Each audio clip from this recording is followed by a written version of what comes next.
DK Shivakumar కళ నెరవేరబోతోంది. ప్రస్తుతం కర్ణాటక ఉప ముఖ్యమంత్రిగా ఉన్న ఆయన త్వరలోనే ముఖ్యమంత్రి పీఠంపై కూర్చోబోతున్నారు. కర్ణాటక ముఖ్యమంత్రి సిద్ధరామయ్య రాజీనామా చేయడంతో ఆయన ముఖ్యమంత్రి అయ్యేందుకు మార్గం సుగమమైంది. అధిష్టానం ఆశీస్సులతోటి డీకే శివకుమార్కు ఇప్పుడు ఈ కీలక పదవి దక్కబోతోంది.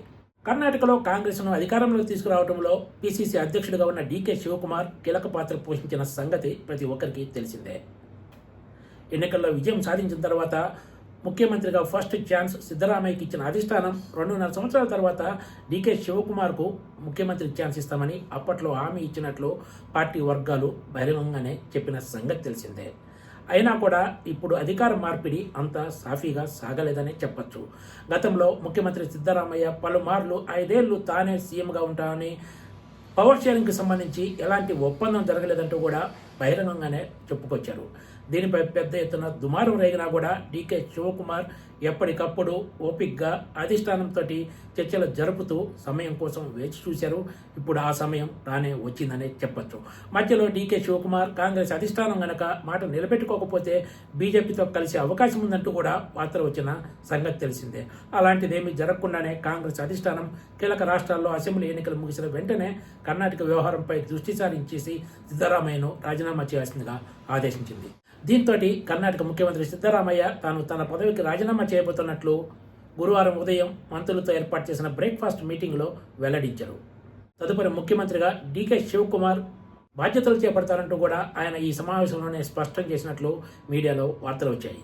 దీంతో డీకే శివకుమార్ గత కొన్ని సంవత్సరాలుగా ఎదురు చూస్తున్న కళ నెరవేరబోతుందనే చర్చ ఆ పార్టీ నాయకుల్లో సాగుతోంది. ముఖ్యమంత్రి సిద్ధరామయ్య ఇచ్చిన అల్పాహార విందు సందర్భంగా పలు కీలక పరిణామాలు చోటు చేసుకున్నాయి. ఈ విందు కార్యక్రమంలో పాల్గొన్న ఉప ముఖ్యమంత్రి డీకే శివకుమార్ సిద్ధరామయ్యకు పాదాభివందనం చేశారు. ఆ తర్వాత ఇద్దరు ఆత్మీయ ఆలింగనం చేసుకున్నారు. ఈ ఫోటోలు సోషల్ మీడియాలో వైరల్గా మారాయి. ఇక్కడ మరో కీలక విషయం ఏమిటంటే గత 2 రోజులుగా సిద్ధరామయ్య రాజీనామా చేయబోతున్నారంటూ వార్తలు వస్తున్న వేళ కర్ణాటక గవర్నర్ బుధవారం రాత్రే ముంబై బయలుదేరి వెళ్లిపోయారు. దీంతో గురువారం ఉదయమే రాజీనామా చేయాల్సిన ముఖ్యమంత్రి సిద్ధరామయ్య గురువారం మధ్యాహ్నం తర్వాతే లోక్ భవన్కు వెళ్లి తన రాజీనామాను సమర్పించే అవకాశం ఉన్నట్లు ఆ పార్టీ వర్గాలు వెల్లడించాయి. కర్ణాటకలో అధికార మార్పిడి సాఫీగా సాగేందుకు కాంగ్రెస్ అధిష్టానం ముఖ్యమంత్రి సిద్ధరామయ్యకు పలు ఆఫర్లు ఇచ్చినట్లు కూడా వార్తలు వచ్చిన సంగతి తెలిసిందే. త్వరలో జరగనున్న రాజ్యసభ ఎన్నికల్లో ఆయనకు రాజ్యసభ సీటు ఇవ్వడంతో పాటు రాజ్యసభలో కాంగ్రెస్ పక్ష నేతగా కూడా ఆయన్ను నియమిస్తామని హామీ ఇచ్చింది. అంతేకాకుండా సిద్ధరామయ్య కొడుకు కర్ణాటక క్యాబినెట్లో మంత్రి పదవి కూడా దక్కుతుందనేది ఆ పార్టీ నాయకులు చెప్తున్న మాట. అయితే సిద్ధరామయ్య రాజ్యసభ సభ్యత్వం తీసుకోవడానికి ఆసక్తిగా లేరని, ఆయన ఎమ్మెల్యేగా కొనసాగే అవకాశం ఉందని చెప్తున్నారు. అయితే అధిష్టానం నిర్ణయం ఎలా ఉంటుందో మరికొద్ది రోజుల్లో కానీ తేలదు. కొత్తగా కర్ణాటక ముఖ్యమంత్రిగా బాధ్యతలు చేపట్టబోతున్న డీకే శివకుమార్ శనివారం లేదంటే ఆదివారం నాడు నూతన ముఖ్యమంత్రిగా ప్రమాణ స్వీకారం చేసే అవకాశం ఉన్నట్లు ఆ పార్టీ ఎమ్మెల్యేలు చెప్తున్నారు.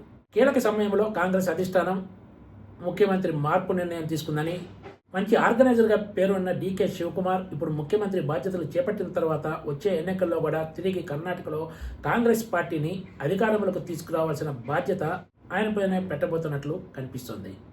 ఇదే చర్చ ఇప్పుడు రాజకీయ వర్గాల్లో కూడా సాగుతుంది.